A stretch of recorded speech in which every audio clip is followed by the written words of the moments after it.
What's up, guys? Today, I also want to talk about Black fantasy.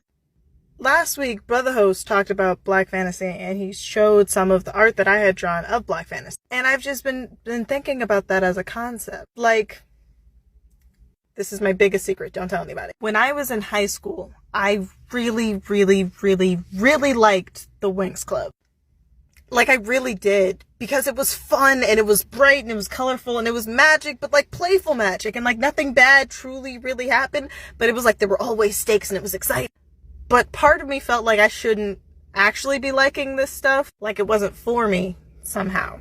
But that love and that joy and all of the happiness that show brought me was pure, in a sense, because it's like, who doesn't love magic? So in the Black fantasy series that I've been doing, it's been channeling a lot of myself. Like, what would I be interested in looking at? What would a younger me have definitely picked up? A fairy listening to music, you know? And like, what do I absolutely love for no reason that I don't ever really talk about? Witches and dragons and magic.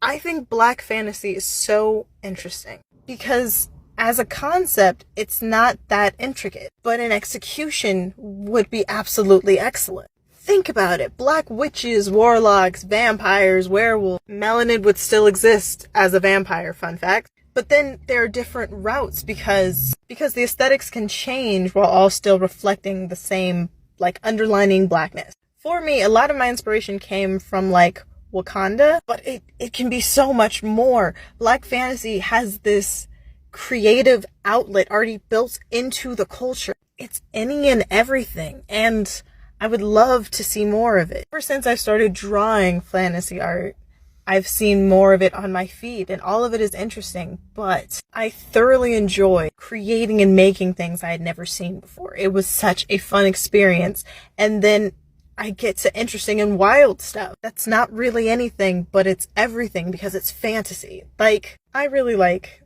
this idea and this process that I've been on.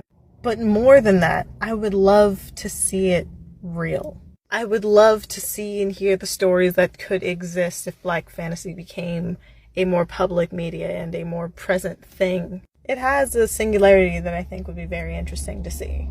Because Black fantasy doesn't exist, if we make it now, we can make it anything. The opportunities are kind of endless. Thank you for coming to my TED Talk.